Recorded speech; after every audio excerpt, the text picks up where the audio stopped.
When you want to be the best, you can't settle for the rest. There's a reason that Maconi Setup Shop is trusted by more virtual and real-world tracks and companies than any other setup shop in iRacing. With partners such as Stafford Motor Speedway, the Nashville Fairgrounds Speedway, Five Flag Speedway, Speed 51, and more. When you want something done right, you go to the experts at Maconi Setup Shop. With setups available for most series on both asphalt and dirt, built by a team of professional builders consisting of some of the top talents on the service, Maconi Setup Shop LLC has what you need to hit the track with confidence. Head over to MaconiSetupShop.com and learn why Maconi Setup Shop is the official setup shop of Richmond Raceway eSports and is partnered with some of the largest names in virtual and real racing. And remember, at Maconi Setup Shop, there are setups, but your victories.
Live from iRacing's virtual Charlotte Motor Speedway, welcome sim racing fans to the opening round of the 2022 Stock Car Summer Showdown, presented by General Tire, Jim Beaver eSports, Maconi Setup Shop, and presented by Next Level Racing.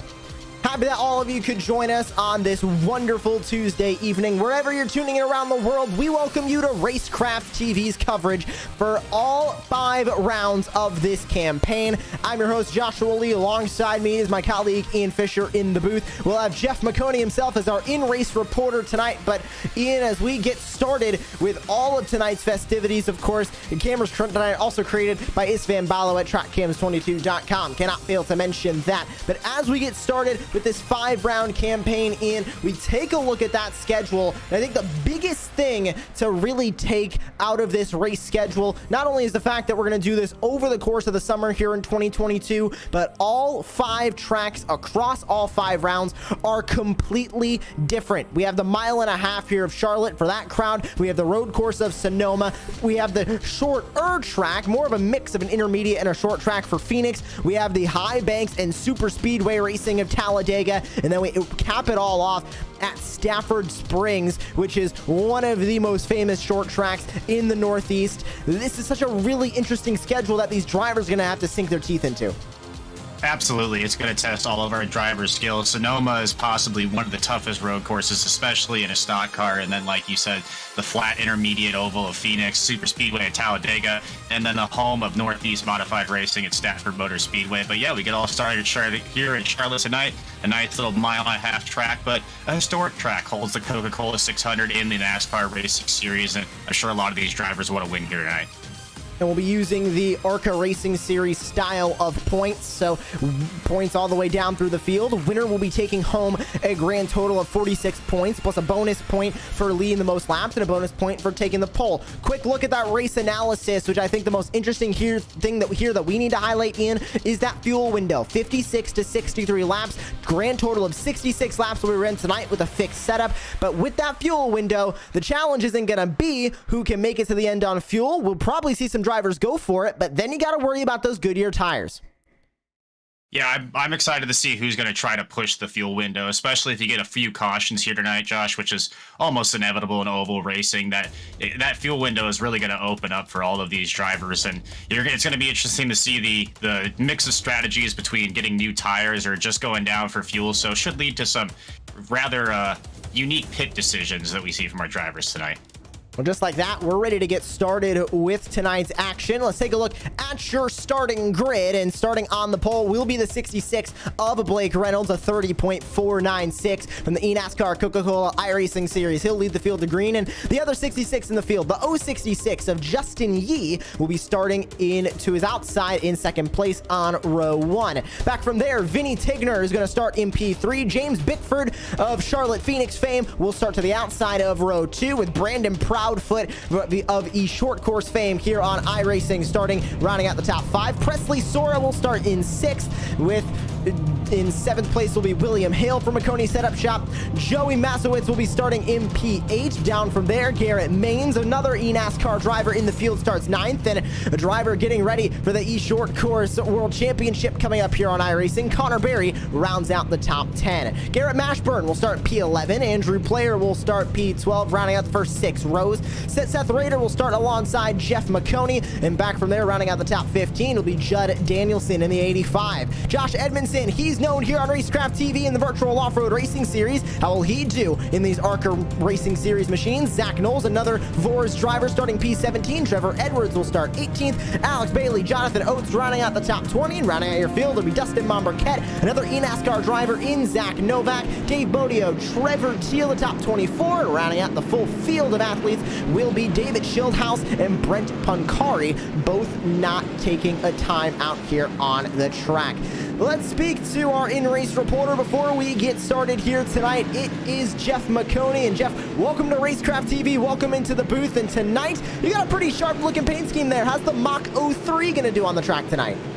Man, if I can drive it anything like Speed Racer, I got to get up around Joey up ahead in the Racer X car, but I think we got a good chance. I rarely feel very confident about races, but I think I might have something tonight. Well, good luck. We're getting ready to go Green Flag Racing, and we'll be talking to you multiple times throughout the night, I'm sure. That sounds great to me. I just got to shout out the sponsors, Maconi Setup Shop, the Sim Racer movie.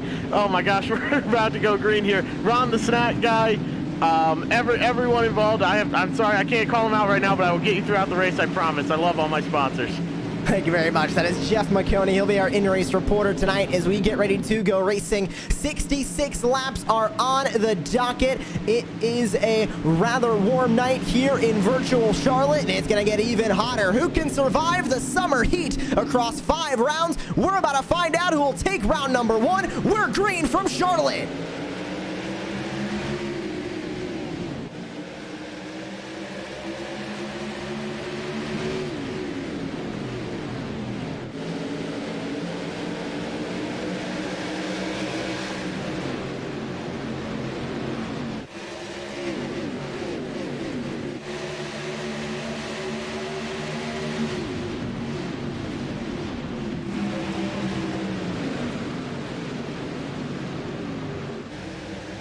Strong start at the front for Blake Reynolds. He is able to hold off a charging Justin Yee, who is going to make a move to the bottom now, going through turn number 1. Is it going to stick? He tries to keep it down on that bottom line as Justin Yee goes for the race lead, still side by side, and they're side by side now for multiple rows here in. Looks like the top 2 to 3 rows there were side by side. Now, starting to see that bottom line come into play as Presley Sora tries to make something happen from third up on the top line as they make contact. Yee's in the wall and spinning. Presley Sora making contact. We don't see a yellow flag, but Justin Yee, 0 to 0, down into P26 now. Yeah, that's a bummer right there too. That was a really spicy hand express paint we saw there. That was one of my favorites so far. It looks like he just thought he was maybe a little bit clear there and wasn't quite clear. We'll kind of maybe see what happened here on our replay. And yeah, just two drivers coming together off of 4. Going back into the tri-oval section's really tricky there. You feel like you can let the wheel flatten out a little bit, but you can see what happens there when you do it a little bit too much. You slide up into somebody, you can turn. That turned the 066 around right up against the wall. No caution. We stay green on the track with no change at the top, but a battle for second starting to brew. This is Vinny Tigner going up against James Bickford in the number 29. And of course, fans familiar with James Bickford in Monday Night Racing, part of the Charlotte Phoenix organization, but Vinny Tigner using a great move there to work his way up and into P2. Bickford and William Hale now will go side by side with somebody stalking there from P5. Ian Garrett Maines wants to get into the mix as Hale gets a great run on that outside line. Maines in tow to the back straightaway.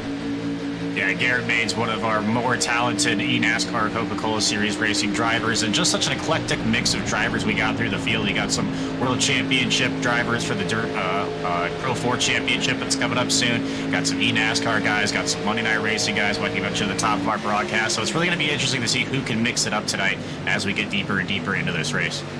And how about Jeff Maconi now cutting his way through the field in that Speed Racer colored machine? He goes to the bottom of both Connor Berry and now trying to get by Garrett Mashburn in the number 78. Still seeing a handful of battles going on around the mid-pack, but we're starting to see a battle now really brew at the front as Vinny Tigner in the 91 to the bottom of Blake Reynolds, going for the lead against that General Tire Jim Beaver eSports number 66 on the top line as we go to lap number 6 of 66 here tonight. We mentioned that fuel window that will come into play in. It is a very, very large fuel window of 56 to 63 laps.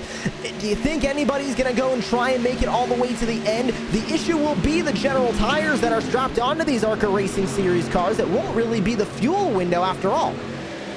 Yeah, and it's going to be interesting to see who does and who doesn't try to save fuel. Obviously, if you're these drivers we were watching at the front of the pack here, you don't really have the luxury of taking it easy right now. You got to race and get all that track position that you can. But I think if we see a few cautions come out, we're going to see guys maybe hang back a little bit, try to stretch that fuel as much as they can and try to work their way up front as the night continues. But the main thing, like you said, is going to be the tire wear. If you save fuel, are you going to be able to save enough tire as well to be able to be fast there at the end of the run?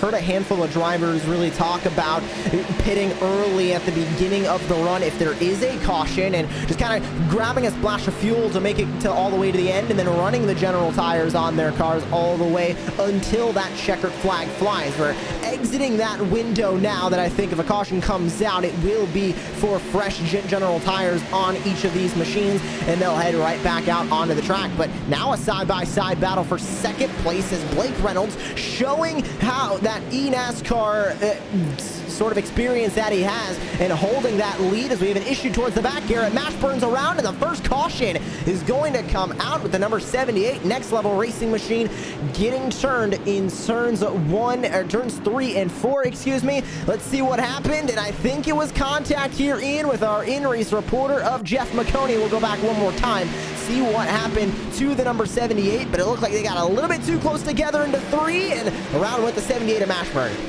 Yeah, and especially with these ARCA Menard Series cars, once you get even a little bit of nose under the rear of another car, it's going to lift those General Tires up, and that's what you have to have happen right there. Is you just get a little bit of nose underneath there and just lifts them up, and they go around.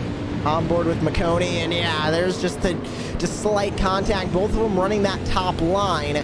Just the littlest bit of contact, exactly like you said, Ian, just lifted those tires off the ground, and that is all it took to push the number 78 of Garrett Mashburn around and into the wall.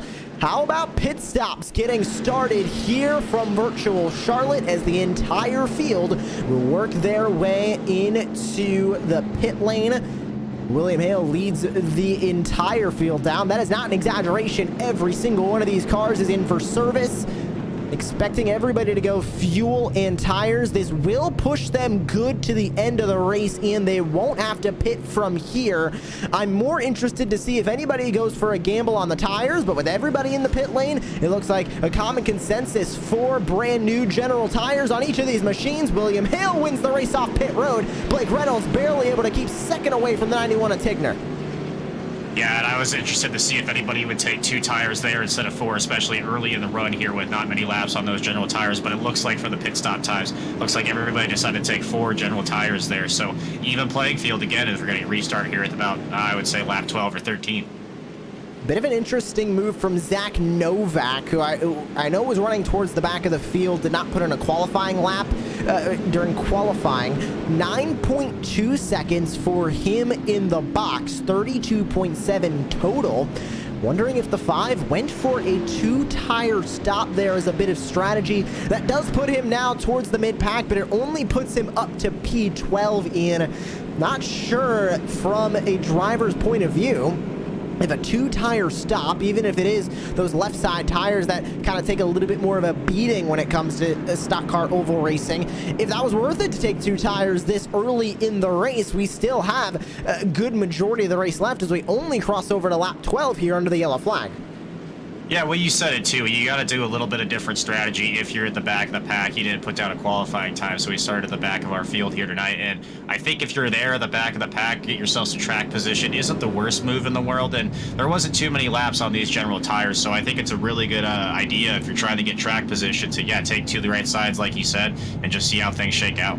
Zach Novak, an eNASCAR Coca-Cola iRacing Series competitor, and willing to bet if he knows anything, it is how to conserve those tires to the maximum possible. So we'll see if that 2-tire gamble is going to work. But out of the drivers that look to take 4 tires, looks like fastest in the box goes to Dustin Momberquette towards the back of the field. 13.9 seconds for him in the box. And then we had a couple of stragglers that also looked to come into the pits.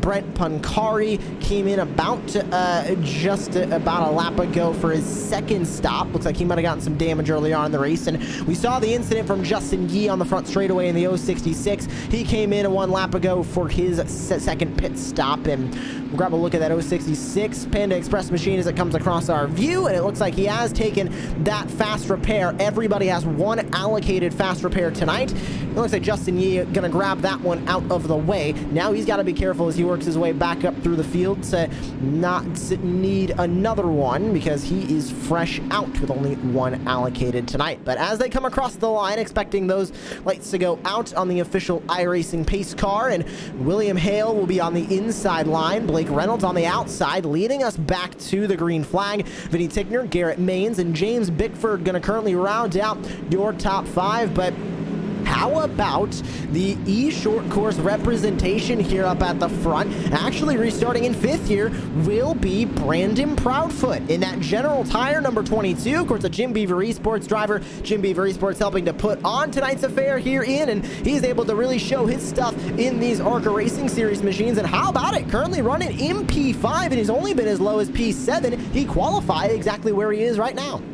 Yeah, I was talking to some of the short course drivers from Jim Beaver eSports this week, and they're really taking this event seriously. A lot of them were in a practice session together practicing. Of course, we had our qualifying race last night, so it gave everybody a little bit of a race scenario to practice in. But those guys are taking it seriously, even though this isn't their normal discipline. They still want to get out and get a put showing there for all their sponsors and Jim Beaver back at home. So yeah, I think these guys aren't going to be as non-competitive as we might think, Josh. I think they'll be up there mixing it up at the front as well. And of course, multiple different disciplines really coming together and racing here tonight with all the Jim Beaver eSports representation, Next Level Racing representation, General Tire, and of course, all the folks from Maconi Setup Shop, and a handful of folks also coming from the qualifying races that were ran as well. So there's a hodgepodge of 26 drivers that are ready to go back to racing here from the virtual Charlotte Motor Speedway, and we go right back to green. And Garrett Maines with a good start from that 2nd row. He's going to look to try and clear the 91 into turn 1. He will by about a half car length to the inside of his fellow eNASCAR competitor in Blake Reynolds. They'll stay side by side off of turn 2. Maines trying to pull him down the back straightaway as William Hale tries to run away at the front. I've been watching throughout this race so far. Oh, trouble in the back there. As Judd Danielson going around, and a hard hit for Garrett Mashburn again, and that'll be the second yellow flag that is going to come out. And it looks like the 28 of Connor Berry also slow down on the inside apron. That will be caution flag number 2. Just as quickly as we went back to green, we're right back under the yellow flag.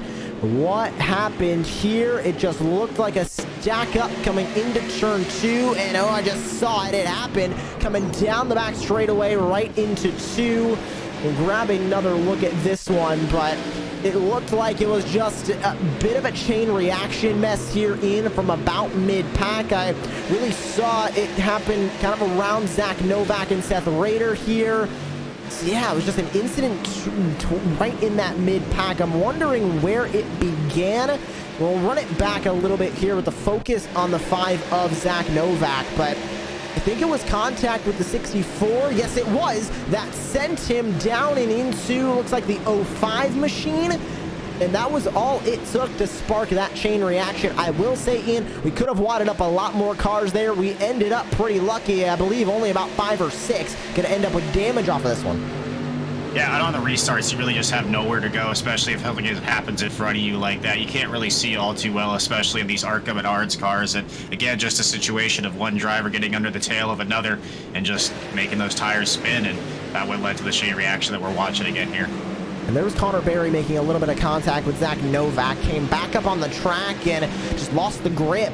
And that was where he went around, and luckily did not pick up any more damage, nor did he damage any other race cars in the process. He just ended up spinning down towards the apron, and he brought it back down into the pit lane for some fresh tires. So did a handful of other drivers, but majority of the field at the front staying out under this yellow flag. That is William Hale leading the way. Now Garrett Maynes goes to P2. Reynolds, Bickford, and Tigner going to round out the top 5. 2 World Championship drivers now here among the podium places. Interested to see how Garrett Maynes is going to take this restart, because something we also have failed to mention here in the brand new iRacing restart zone rules for oval tracks. Coming across the front straightaway here, try and get a good view of it, and you can see it right there. Restart zone and the Geico coloring on the wall. That is now on the majority of the ovals on the iRacing service, and it introduces some brand new restart rules. Now for the main starts, it basically goes the exact same. Leader has to go on green, and the outside line cannot beat the leader back to the start finish line. Well, now for any restarts, once the leader hits that restart zone, they can go at any point, and that outside line car can beat the race leader back to the line. They just can't beat them to getting on the throttle in the restart zone. So this will be interesting, especially with a single file restart as well here in how Garrett Maynes is going to treat this restart, and how William Hale is going to treat this restart too with the brand new rules. Yeah, excellent addition, I think, by iRacing as well, because a lot of the times, especially, you know, Josh, with the NASCAR and everything like that, you'll see a lot of shenanigans on the starts. It used to be as soon as the pace car pulled off, the leader had free reign to go whenever they wanted to after the first restart. And now it kind of forces the field to bunch up a little bit, not necessarily in a bad way, but it keeps your leader honest, I think, a little bit. So you won't see a guy jumping out to a really early restart as soon as the pace car pulls off. And I think that's going to be good racing all the way down to turn 1 for those watching at home. And then if you're racing on the iRacing service, I think it gives a little bit more predictability to the start, so you can get a better jump on the leader as well. Leads to some more exciting racing for everyone. And we're getting ready to go back to green right off of the second caution of the night. And we are ready to go racing with a single file restart here from the virtual Charlotte Motor Speedway. We're among the virtual fans as we go right back to racing. William Hale in control of the field. He's on the loud pedal. We are back underway. Maynes still tucked up behind that Maconi setup shop, number 62. Back to turn number 1. Where's Maynes going to take it? He won't get too aggressive with it just yet as the field starts to get side by side towards the middle of the pack. Hale pulling away at the front. Maynes now in hot pursuit, a little bit less than 2/10 separating the leaders at the front. Yeah, and before really I had that caution come out, I was interested to see which line was going to be the preferred line throughout the night, but we've seen the guys getting it done on the top line and the bottom line so far, and I'm not sure if I saw this correctly, Josh, but I think coming to the restart, we had a car spin. It looks like there's a car down in there on pit road. I'm not exactly sure what happened there, but I did see a single spinner. I think we stayed green because he went all the way down to the apron immediately. Looks like it might have been Dave Bodio who ended up with that spin. He's currently scored 24th. Two drivers off the racetrack. That is Zach Novak and Justin Yee after both of their incidents tonight. Side by side, a little bit further back, that's Andrew Player in the black and yellow Maconi setup shop colors in the 13, and down on the bottom, David Schildhaus in the number 20. Of course, Schildhaus just recently spotting for Anthony Alfredo in the road course event at Portland International Raceway in the NASCAR Xfinity Series, and back here in the sim.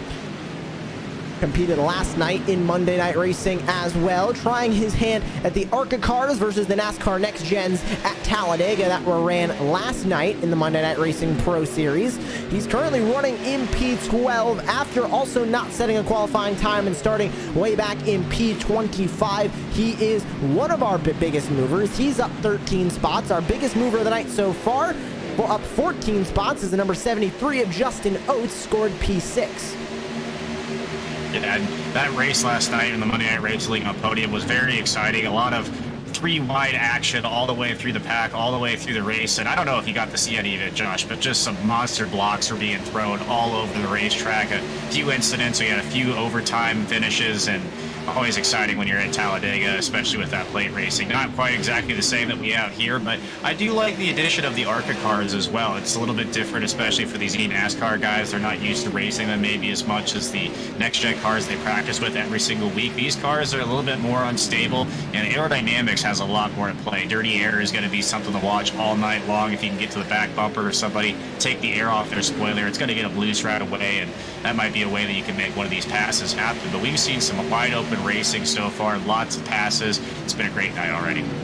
Well, it is very coincidental that last night I filled in as a race control admin for Monday Night Racing, filling in for my buddy Josh Mendoza. And of course, we send our thoughts and prayers out to the Mendoza family, of course, with their recent passing of Joey Mendoza. And we keep Joey in our thoughts, and we always, whenever we're on the virtual racetrack or the real racetrack, want to pay homage and want to keep Joey in our thoughts. As we continue to run here on lap number 23, going to lap 24 now, as William Hale and Garrett Maines pulling away at the front of the field. It's about a 2.5 tenths gap between these two, and Hale showing no signs of letting up on Garrett Maines. He was about 2/100ths faster last time by, but with these two fighting up here at the front, Hale doing a good job at keeping the pace up. He stretches that gap now to about 3 tenths. As they come across the line, we'll see the difference in lap time, and it's over a tenth now, the difference between these two. But faster than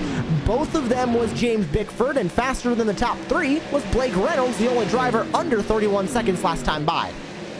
Yeah, William Hale doing a heck of a job here out the lead of the pack, showing how important fresh air is and clean air on that nose. But he's got 3 NASCAR Coca-Cola drivers behind him, and 1 Monday Night Racing driver as well. So he's got to be pretty good being up front in this race, holding those guys off, especially Garrett Maines and Blake Reynolds.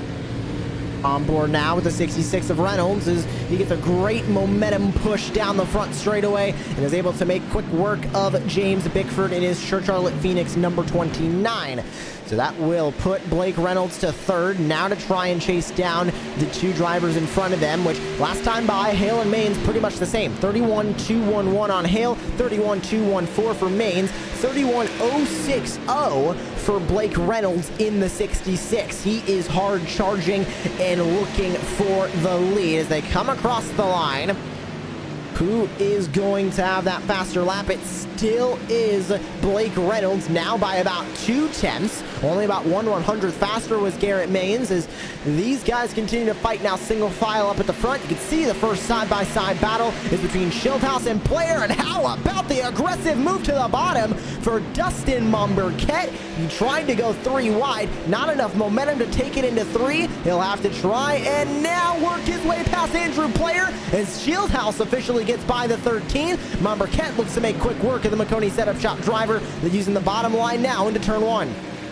Yeah, and Rusty Wallace always says the shortest way around is the fastest way around, and that's true for a lot of these guys running the bottom. But I've been watching the guys who are running the top line, the Dale Jr., Kyle Larson line, if you will. They are getting some massive runs coming down the front stretch. We saw Blake Reynolds there, and he was able to make the pass on the outside using all that momentum. And I think if you can keep that car wound up, stay around the top side of the racetrack, that's probably going to be the play on the long green flat runs. Already closing in on halfway done. We've had 2 cautions tonight, and now quick side-by-side work there between Trevor Edwards and Zach Knowles. They get it settled back to single file as we are going to start to see a battle for the race lead as Garrett Maynes has caught up a little bit more to William Hale. We'll wait for that gap to move its way a little bit further down. We'll keep you on this gap towards the middle of the pack as Jeff Maconi goes side by side with David Schildhaus. Will it be a 3-wide moment? Momberket wanted to, but decided against it. Not enough momentum coming off turn 4. He'll stay in line with Schildhaus as Schildhaus is able to cover off Maconi by inches into 1. Yeah, and 3 wide, especially coming off 4. We saw the incident on lap 1 with 2 cars getting together coming off 4. 3 wide off of 4 is definitely a bold strategy indeed, Josh. Something I personally wouldn't do, but I'm not as talented as these drivers that we have out here on the track right now. Still in a well-formed pack is this middle field. Now Brandon Proudfoot very slow off of turn number 4. Schildhaus catches him quick. How quickly can he work his way around the General Tire number 22?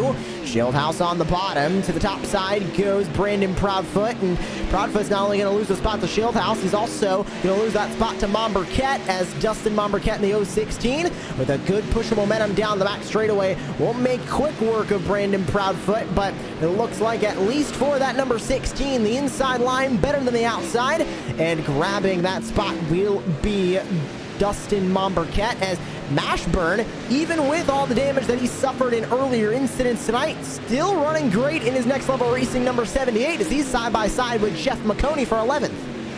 Yeah, and I'm loving these paint schemes tonight. That 78 gives me shades of the Furniture Road racing with, I believe Clint Boyer, Kurt Busch was in that car, also in NASCAR, but a lot of throwback paints. The Mox 03 paint obviously is really, really cool to look at. And then check out the Dude Man paint. We got some tie-dye paints out there, everything like that. These drivers really getting artistic tonight here with their paint schemes.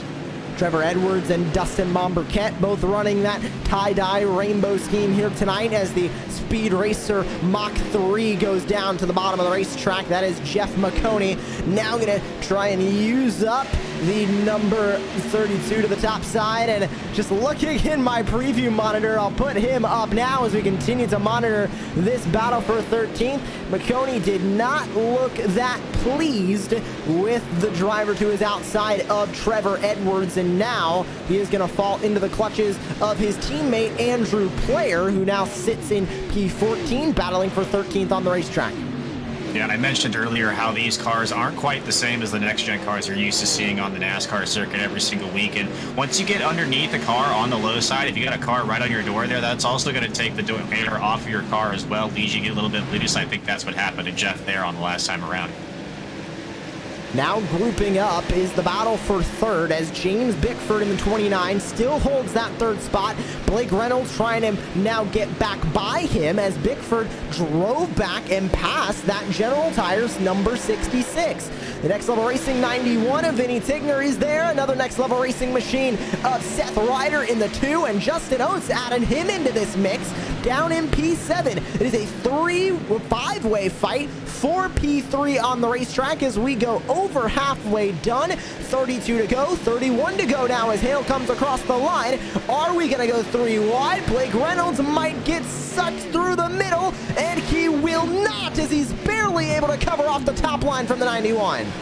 Yeah, it looks like Blake Reynolds there maybe didn't know where he wanted to go exactly. That top line's been working for him all night long so far, but he tried to make a move down to the inside, and I think that's really kind of the play here, especially with the car and the package that we're running tonight. It is a fixed setup, so I think getting that momentum around the top and then diving down low to make a pass on somebody if they leave the door open is going to be the way to get it done tonight, as we see Blake there get maybe a little bit of loose coming off of Ford, Josh.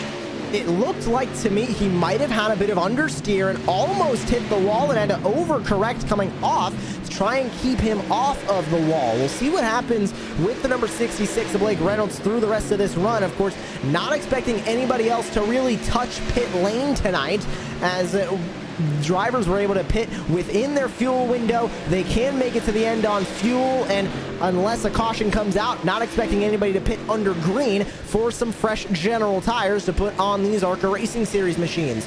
29 to go as they head back to turn 1. Battle for the lead is officially on. Garrett Maines versus William Hale, a seasoned iRacing veteran versus one of the rising stars of the eNASCAR Coca-Cola iRacing Series. Hale versus Maines. It's less than a tenth as they go back to 3. Yeah, and with Hale and Maines battling up here at the front, really they've been able to pull away, put a nice little gap on the rest of the field with the 3, 4, 5 wide racing, not 5 wide racing, but the groups of 5 we're seeing racing for position farther down in the field. So really these two guys have checked out, and it's a race between them two right now. And they are still in a heated battle for this race lead. A couple of positions swapping a little bit further back. We check in really quickly with this battle here as we have a battle for the lead into 3. Maines to the bottom. Can he make quick work of William Hale in the 62? They are side by side off of turn 4. Outside line versus inside line. And how about the momentum off of 4 for William Hale? Great use of the outside line in the 62 is going to hold off the 31 to keep the race lead currently. Back to the back straightaway. Can Maines get another great run off of 2? It looked like he might have stalled out for the moment as the gap goes back to about 2 tenths. Yeah, and I think the high line, especially in 3 and 4, is going to be the play. You saw Garrett Maines there dive down to the bottom, try to make a pass on William Hale and just run out of momentum, and now he's back a little bit farther, and the gap is increasing a little bit for William Hale. So I think you really got to be selective of where you try to make your passing opportunities, especially if you're a guy diving down to the low side, Josh. Last time by, 32.372 for Maines, a 32.256 for William Hale. Now Hale is starting to put a little bit more of a gap, like you just mentioned there, Ian, as we have some drivers that have caught one another and are starting to bunch back up towards the middle of the top 10. We mentioned David Schildhaus and his current drive back to the, or up to the front for the first time, I should say. Didn't put a lap in qualifying, started at the tail end of the field, up 19 spots. He is now your biggest mover of the race, and he sits P6 currently on the scoring pylons as Blake Reynolds in front of him now running the outside line, but Schildhaus in his pursuit back up to the front has used the low line on almost every pass he has made so far. We'll see if he can use the same on Blake Reynolds as Bickford has fallen from about P3 down to P7 and is now trying to just recover and hold on as he's side by side with Momberket. Momberket's able to get by as Blake Reynolds now tries to hold off Schildhaus as Schildhaus gets personal. Yeah, and David Schildhaus, really impressive run from him. No tire strategy on our earlier pit stop to get him up to the front. He just straight drove his way all the way up to the front, now battling with Blake Reynolds and really making that bottom line work. We haven't seen too many drivers able to do that tonight, Josh. He's able to do it right now as he's driving in the turn 3 here, looking to finally complete the pass on Blake Reynolds. But again, you see Blake Reynolds and his General Tire machine on the outside is able to get such a great run off of 4 here. It looks like Schildhaus is going to be able to finally clear him, but he's right there at the quarter panel, not giving up. Gap went from 1/10 to 2/10 to 3/10 back to 2/10 in the battle for the race lead. Reynolds way up to the wall, a little bit too far out of the line, and that will put Schildhaus into the top 5 for the first time tonight. With 23 to go, he's running about the same lap times as these two drivers right here at the front of the field.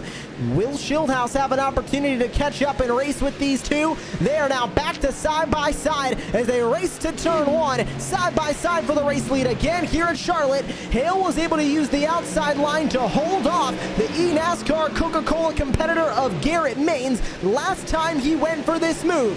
Down the back straightaway, Hale going to use all that momentum off of turn number 2, but it won't be enough. Maines is still there through 3 and 4. Can he complete the pass? They'll stay door to door, side by side, off of turn number 4. Maines at the line by a few inches, might have just lost that lead. Give that lap to William Hale as they'll stay side by side into 1. Maines sends it in. He goes up for the block, and he will do it perfectly. quickly. He will keep the lead, but Hale with a signature Charlotte Motor Speedway crossover move goes back to the bottom as they get aggressive. That was James Bickford 3 wide in the background. William Hale to the bottom again to try and get back by Garrett Maines. They are now side by side going on 3 laps across the start-finish line. Give the lead at the line to Garrett Maines, but it wasn't by a lot. They stay side by side through turn 1 as William Hale goes for that same slide job move that Garrett Maines used on him last time by turns 1 and 2.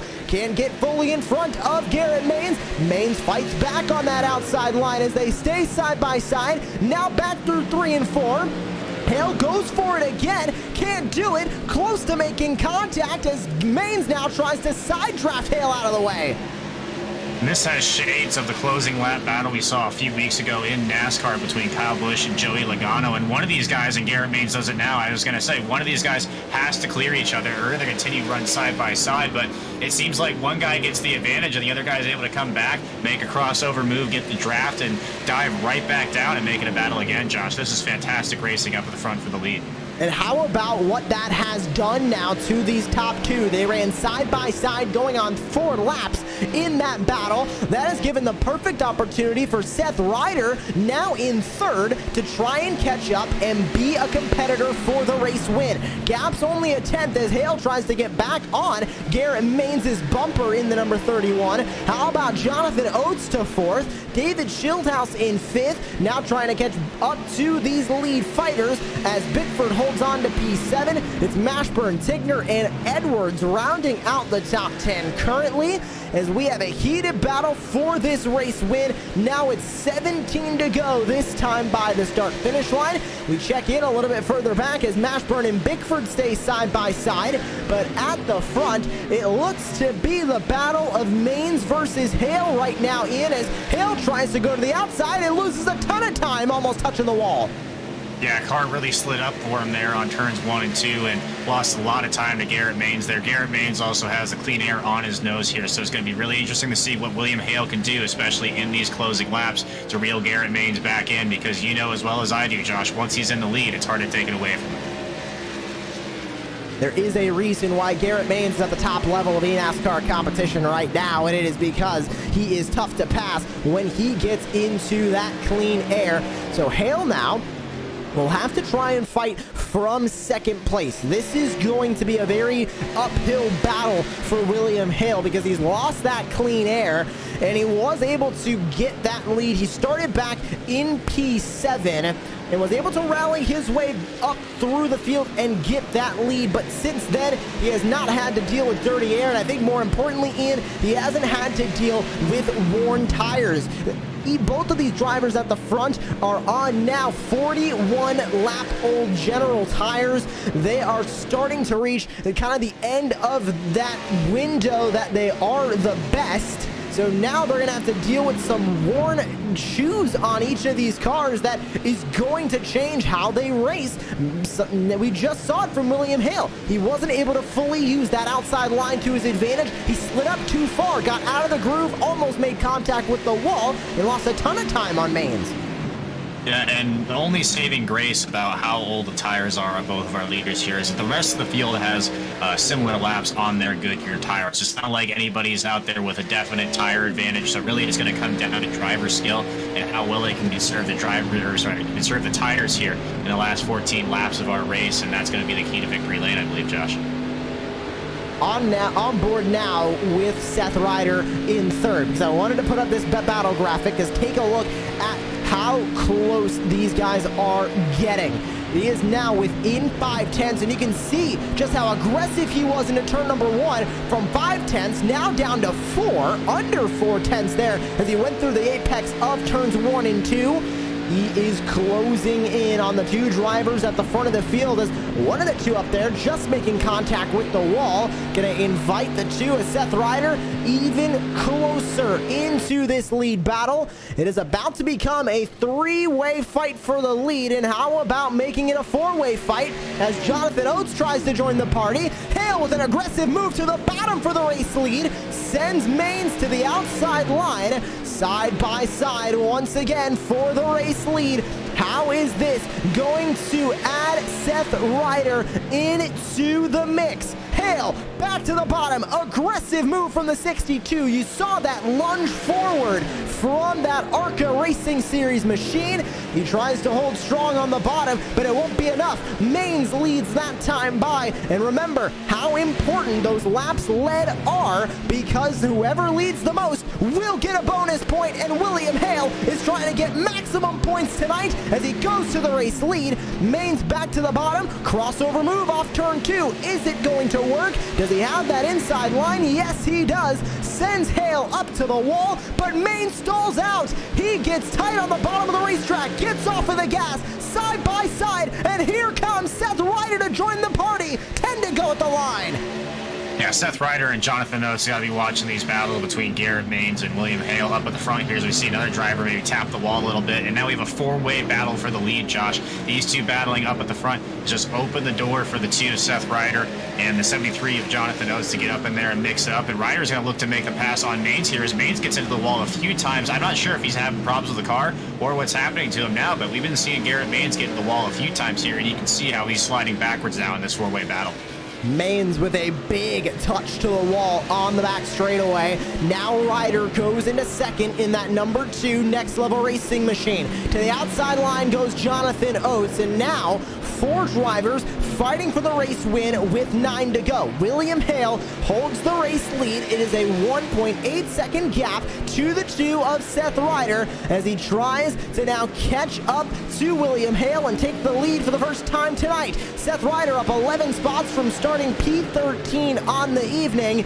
He wants to get this race win and be the points leader, leaving the opening round. 8 to go. Now Jonathan Oates is going to get into the picture as he'll officially get by Garrett Maines as Maines goes way up out of the groove, and another smooch to the outside wall for the number 31. He has got to be fighting those tires here in. Just looks like that car is not cooperating in any way, shape, or form. David Schildhaus now in the 20, can see him in front, and he's looking to catch back up.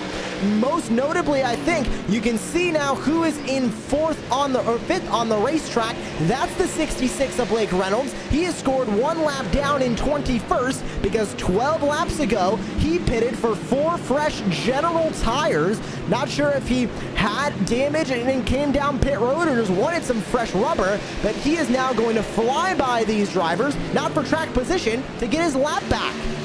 Yeah, and you can just see what the advantage that fresh General tires has given the Blake Reynolds here, just making mincemeat of our leaders here. If he was racing for the lead right now, he'd be checking out from the rest of these drivers. But caution comes out right now, Josh, for the next couple of laps here. He could be right back in it depending on what the rest of the drivers do here with tires. And lead change at the front with 6 to go. Using Blake Reynolds as a little bit of help there. Seth Ryder to the race lead as William Hale goes to second, Jonathan Oates to third. Now they're well within 2/10 of each other, the top 3. 5 to go at the start-finish line this time. Hale goes back to the bottom. Will he have enough to get by the 2? Very close to having that inside advantage, but he won't across the line. Ryder leads, 5 to go, back to turn 1.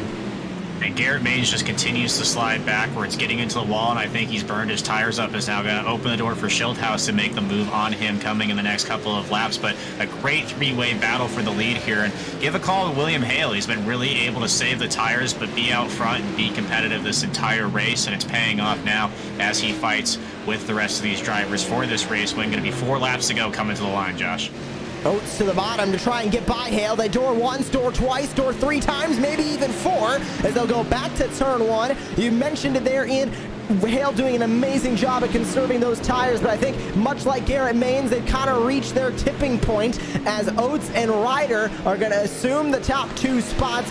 Maines still falling back. David Schildhaus falling back with worn tires as well. Dustin Marquette's fallen off the pace, and I think now this is going to be Seth Ryder's race to lose with 3 to go coming across the line. Seems like out of anybody up here at the front, he has been the one to conserve his tires the best. 3 laps to go, a 32.837 last time by, a 32.788 from Jonathan Oates, a little bit faster, but still with 3/10 to play with, Ryder is still pulling away. Yeah, and we saw Ryder while the battle between Hale and Maines was going on laps ago was the car that was really making hay on both of these drivers here. I think Oates was able to catch up to both of them just due to all the battling we saw up at the front of the pack. And now Seth Ryder's got an air on his nose and really just dropping away from the rest of these drivers. His lap traffic is starting to be a little bit of a factor here. They'll navigate their way around the 098 of Alex Bailey. That was the lapped machine. Can Oates use it to his advantage? Ryder got sent up to the outside line in 1 and 2, and I think that might have just blown the door wide open for Jonathan Oates. He was able to get close to the inside of the number 2's door, couldn't get there fully, and now across the line, 1.5 tenths is the gap. White flag, one final lap from virtual Charlotte Motor Speedway, and we only have a gap of about 1/10 as they go back to turn 1. Seth Ryder in the 2, Next Level Racing colors, looking to walk away with the opening round win in the 2022 Stock Car Summer Showdown. Oates is going to have one final opportunity. He goes to the bottom. Aggressive move from the 73, washes him up the racetrack, side by side, door to door, as they'll come across the start-finish line. They door once, door twice, wrecking across the line is Oates, and Seth Ryder in the 2 is going to walk away your winner of the opening round of the Stock Car Summer Showdown.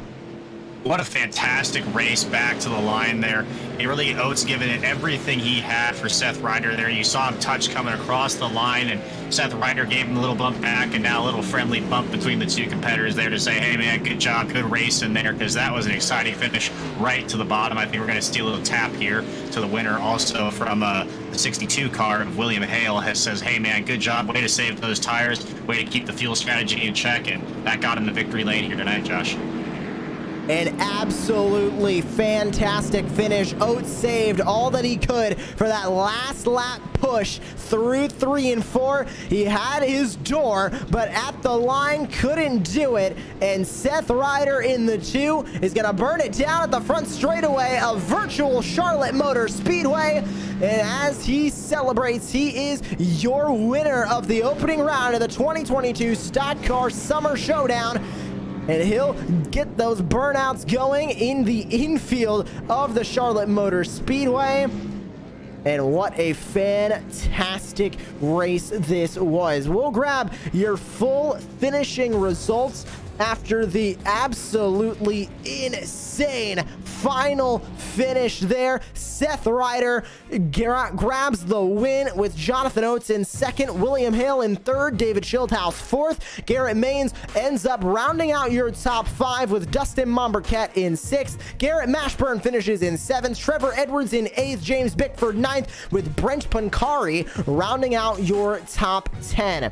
Back from there in the full finishing results, Vinny Tigner is going to end up P11, Brandon Proudfoot P12, Presley Sora 13th, Josh Edmondson 14th, with Andrew Player rounding out your top 15. Blake Reynolds end up 16th, Judd Danielson in 17th, Joey Masowitz in 18th, with Connor Berry 19th, and Alex Bailey, the first driver 1 lap down, will round out your top 20. And rounding out your field, it'll be Jeff Maconi 1 lap down in 21st, Zach Knowles 22nd, with Dave Bodio, or Trevor Teal 23rd, Dave Bodio 24th, Zach Novak, after incidents, ends up 25th, and rounding out the full field is Justin Yee in the number 066, rounding out the 26 drivers that we had go green flag racing here tonight.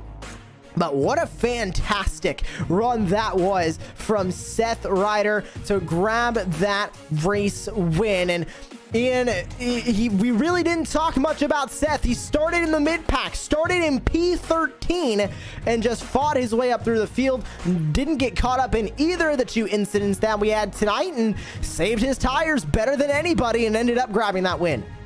Yeah, really heads up racing there from Seth. Really, like you said, saved the tires and then was able to make the move at the end when Blake Reynolds is weaving his way through the field to get his lap back. Picked the perfect time to make a move to the front and then held on to it from there, especially with the hard charging car there of the, I believe it was I'm losing the name right now, but especially from the hard charge there at the end, able to beat him back to the line, grab the win tonight, and able to burn it down, and he's going to victory lane now, Josh. So just a great race from him overall. But man, what an exciting race here for the first round of the 2022 Summer Stock Car Series. If all these races are going to be like this in this series, this is going to be one heck of a series to watch from start to finish for everybody watching at home and for us in the booth to call.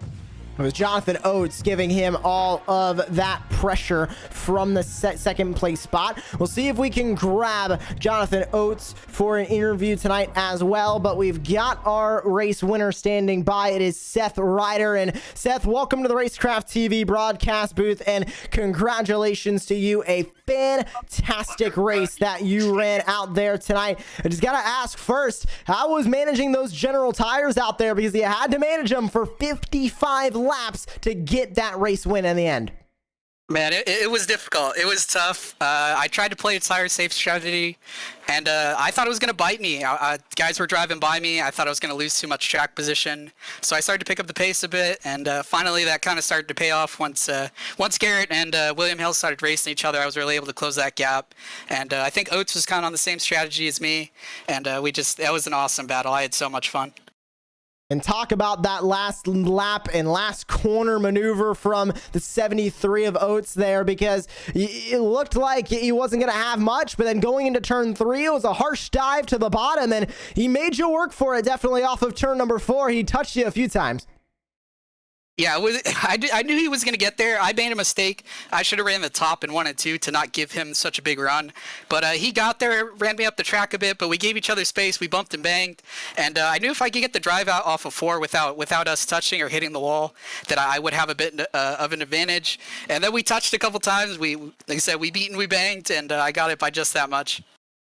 So now you end up with the points lead coming out of the virtual Charlotte Motor Speedway here.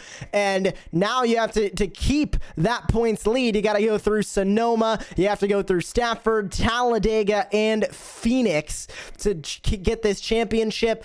Are you intimidated by all the different tracks on the schedule, or are you just going to try and take it one race at a time and really focus on what you can do best? Definitely one race at a time, but Sonoma scares me a bit.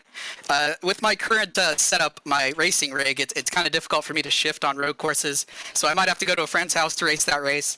But Dega, I'm really looking forward to it. I've always felt that I'm really good on the plate tracks, and Garrett Maines and I work really well together there. So I'm really looking forward to that. And then Phoenix and Stafford, I'm a little iffy on, but I'm sure with enough practice that I can get it down and be a competitor. Well, congratulations on your win tonight, Seth. Beautiful looking next level racing number 2 in victory lane tonight. Go celebrate it with you and the team. Congratulations again. Thanks again. I just really want to thank my sponsors, Next Level Racing. Jesse, this one was for you. He's a community manager at NLR that I work closely with. All the guys at Elliott Sadler eSports, Colleague Racing, Leaf Filter Gutter Protection, obviously Next Level, just all those guys for making everything we do possible. And congratulations once again. That is Seth Ryder in the 2, your winner of the opening round for the 2022 Stock Car Summer Showdown. Ian, you're standing by with the man who gave him a great run at the end, the 73, Jonathan Oates. He's standing by with you. Jonathan Oates, great race all the way to the finish. Almost had enough for Seth Ryder there at the end. What did you see out of your window coming to the checkered flag, and what would have been a little bit different to be able to get you done tonight? In hindsight, what I should have done, should have gotten on the gas a little bit sooner. Probably should have braked a little bit more going into the corner to get the car rotated. After that, there wasn't really much. I mean, we made a little bit of contact off 4, which kind of sent me a little sideways, hurt some of my momentum. So maybe turned a little bit more to the left, but there was nothing really I could do in the moment. I think I gave it a good shot. I'm proud of how I ran. And Seth drove the better race, so I'm glad that he won. Yeah, a great run all the way to the line and a great race for everybody watching at home. But to be able to put yourself in that position where you're battling with Seth there on the last lap, you had to save tires, I'm sure. Talk a little bit about tire conservation and how you're able to do that all night long to put you in the position to battle for the win. So there was a bit of a discussion going on about it actually in the waiting room, that a lot of the guys that were saving tires one way, their tires weren't getting saved, and then guys like me were able to keep them good for a lot longer. And honestly, I'm not sure how. I kind of just drove this car like I normally would. So I made sure to use a lot of brake on entry to get it slowed down for the corner, and then using the gas to drive it through. I think that kept a little bit of weight off the right front, which is good, but it was still pretty destroyed at the end. So I think a lot of it was just about being smooth and keeping on that bottom line. I think that generally the top lane on iRacing tends to eat up the tires a lot more, so just keeping it down low was important. But just staying smooth, staying patient, not running any weird lines that are going to do anything bad to your tires, and not doing anything erratic was really the main thing. Just staying smooth was really the main part of it. And you talked about getting into the breaks, going into the corner. There's going to be a lot of braking next week going into Sonoma. What are your thoughts, after your great finish today, going in the next week? What are you looking forward to at Sonoma? Hopefully I can win. I've always liked road courses. Sonoma, I like driving it. I've always been pretty good at the road courses, so I'm going to try and make the field again, and maybe I'll get an invite. I don't know. They were talking about that. But yeah, if I'm in that race, hopefully I can do one spot better than today, because it's great to finish second because you beat a bunch of other guys, but there's just that one guy that I couldn't get, and I'll try and get him. Or whoever that is next week, I'll try and get him. Oh, and you talked about coming in from open qualifying a little bit, going to have to qualify for the next race. But what was your mindset coming into this race tonight, coming out of open qualifying? And is there anybody that you want to thank that helped get you done tonight? Mindset was just do the best I can. I figured it was going to be a pretty stacked field, and I figured if I could get a top 10 or top 5, that's what I'd be happy with. I impressed myself, honestly, with the pace I had, because I've never been too good at the ARCA car on the intermediates, but I found something tonight that worked. I want to thank me. I don't know. I didn't really have anyone help me out in this one. I want to thank my friend Connor. We were hanging out in a VC during these races. We were talking. It's pretty fun to talk to, so I gotta thank him for being cool. Yeah, that's all I got. Well, a great drive from you tonight was able to get you all the way up to a battle for the lead. Came up just short, but you got to be happy with second place. Thanks for taking some time and talking to us tonight, Jonathan. No problem. Thanks for broadcasting. Yeah, and a heck of a battle there all the way to the end, Joshua, from Jonathan Oates there with Seth Ryder. Came up just short, but that was exciting to watch, especially up here from the booth. And another driver who was involved in one of the battles for the race lead, more towards the middle of the race, and still was holding on towards the end. It is the 62 of William Halen. William, welcome to the Racecraft TV broadcast booth. And close, but not enough. What was the deciding factor in kicking you kind of out of that top 2 battle for the lead when it did? I mean, I'm going to tell you, these general tires were perfect all night long. I don't know what everybody's talking about tire fall off. These things are phenomenal. By the way, big thanks to them for supporting this series. And this was a lot of fun. This is the most fun I've had in a long time. This series is awesome. Now, the driver really just fell out of the seat at the end. Not up into race shape. Haven't been racing a whole lot. And just really didn't save myself, save the car like I should have to begin with. Racing with Garrett was a lot of fun. We thought we were doing the right thing. Letting off really early, getting in the brake, getting in it slow. But we thought we were doing the right thing, and for the most part, we did. I mean, we bit everybody else by 2 seconds. It's just Seth and Jonathan played the right strategy play tonight and come back up through the field, and we just got beat. I mean, just flat out, we just got beat tonight. Well, you made a good effort starting around P7 off of qualifying, and that battle with Garrett, you really went for it a couple of times. I mean, he went for a slide job. You tried to go for a slide job. How fun was it to battle with the eNASCAR or Coca-Cola iRacing Series competitor remains for a lot of laps in the middle of that race? Because you guys were side by side. I think we counted about 4 to 5 laps there towards the middle portion of this race. Well, in hindsight, it was stupid, but at the time, it was a lot of fun with Garrett. It's always fun racing Garrett. Any chance I can get to race with Garrett is a good day. I respect Garrett a lot, and I respect his racecraft. We can race side by side with each other for laps and laps and laps and laps. And shout out to Jonathan right there. I kind of pinched him at the end, and we doored, and he didn't wreck me. That's respect right there. That guy is really good. This 4th performance, Maconi setup shop Mustang was just a little short tonight. Driver come up a little short. Before we get too started, I got to thank a Bruzy, Pro Systems Brakes, Alcon, ProFab, Daytona One Lubricants. I mean, everybody that helps me with in the real world and on iRacing as well. Just really, and shout out to Chris Leone and everybody that has put this group together, Jeff Maconi. I mean, this is awesome. This is a really stacked group of racers, and I'm really excited to race the rest of the summer with these guys. I look forward to seeing you the rest of the summer. Sonoma on the horizon. Is your confidence level good going into Sonoma? Because now, with a P3 finish, you could really knock yourself into the championship hunt with a good finish at Sonoma as well. What's the July race again? I believe we do Sonoma, and then I believe we end up in Phoenix, Talladega, and then we round out at Stafford. So that would be the middle. The middle race would be Phoenix in the end of July. Well, Phoenix, here we come. I'm not. Well, I mean, I'm not a road course stock car guy, right? IMSA stuff, IndyCar stuff, I can run that all day long. It's just something with me and a stock car. It's just Sonoma in general. Watkins Glen, if it was at Watkins Glen, Road America, something like that, I'm cool. But Sonoma and I in a stock car do not get along very well, so we're going to have to put in some laps and put in some hours trying to figure that one out. So, so my confidence level is next to zero, but we're still going to line up and give it a shot. So what you're saying is it'll be a massive uphill battle from you, and I think that is going to make some great broadcasting. So I look forward to seeing what you'll do at Sonoma. Will, thank you for joining us here in the booth. Congratulations on your podium finish, and we'll see if you end up with us back here at Sonoma. But if not, I look forward to talking to you again, probably in Phoenix. Yeah, man, I definitely hope so. Thank you guys. You guys did, from what I understand, did a phenomenal job. Nice seeing you again, Josh. Hope to meet the rest of you guys at Racecraft throughout the year, and let's keep going all summer long. And great talking with you once again. That is William Hale, a third place finish from him. And we'll bring up the ringleader really of tonight and the ringleader of Maconi Setup Shop, Jeff Maconi. And Jeff, unfortunately, as sharp as the Mach 03 looked tonight, wasn't exactly the finish I know you were looking for at 21st place. But overall tonight, I know you've got to be happy with how this race went.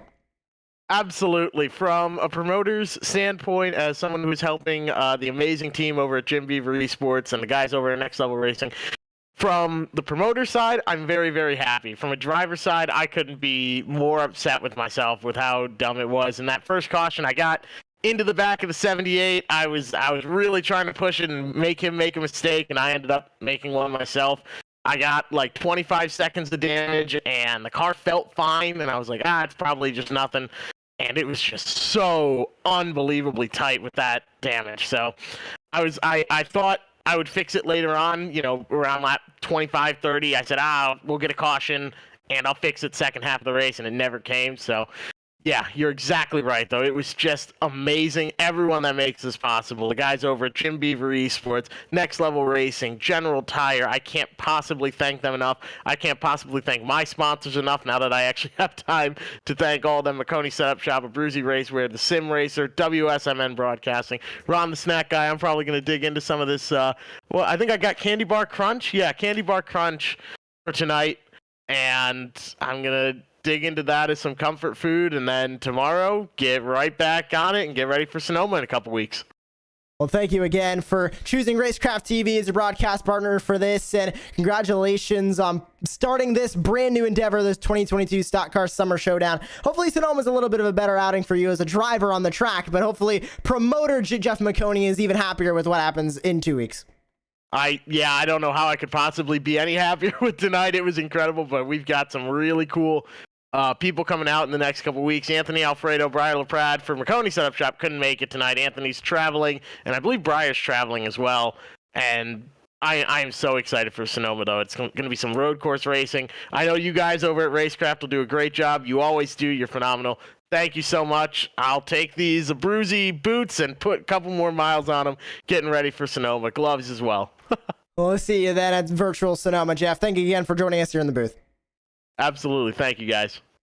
And that will do it for our post-race show here tonight. And Ian, final thoughts as we now kind of put a bookend here at Virtual Charlotte and look forward now to Sonoma. A harsh disconnect here from the Virtual Charlotte Motor Speedway. The second round of action taking place at a road course, and a hot and heavy road course as well. In the summer heat, it's even going to be even more tough on the tires and more tough on the drivers. Yeah, we got started here with, your cookie cutter mile-and-a-half track here at Charlotte. No disrespect to Charlotte at all. It was a great track, produced great racing all night long, an excellent finish there at the end. But Sonoma is going to be the real skill gap for a lot of these drivers. We were talking to William earlier, and he was saying that he wasn't looking forward to Sonoma. He was going to line it up and do the best that he could. But Sonoma holds a special place in my heart. It's my home racetrack. It's where I saw my first NASCAR race. So be really excited to tune in 9 o'clock Eastern Time, June 28th here on Racecraft TV, and check that out. It's going to be a really exciting race. Going to be guys bumping and banging, even though it's a road course, and I'm excited to see who'll come out on top there and who shows their road course prowess the best. Josh. And you can join us on June 28th, same time, same place, 9 p.m. Eastern Time here on Racecraft TV. We'll close it out here from the virtual Charlotte Motor Speedway. For Ian Fisher and for all the sponsors of the 2022 Stock Car Summer Showdown, for General Tire, Next Level Racing, Jim Beaver Esports, and Maconi Setup Shop, my name is Joshua Lee. Thank you for joining us from the virtual Charlotte Motor Speedway. We'll see you in 3 weeks when we go racing from virtual Sonoma. Congratulations to Seth Ryder, your winner of the first round of the 2022 Stock Car Summer Showdown. Can he hold on to the points lead when we go racing in virtual wine country?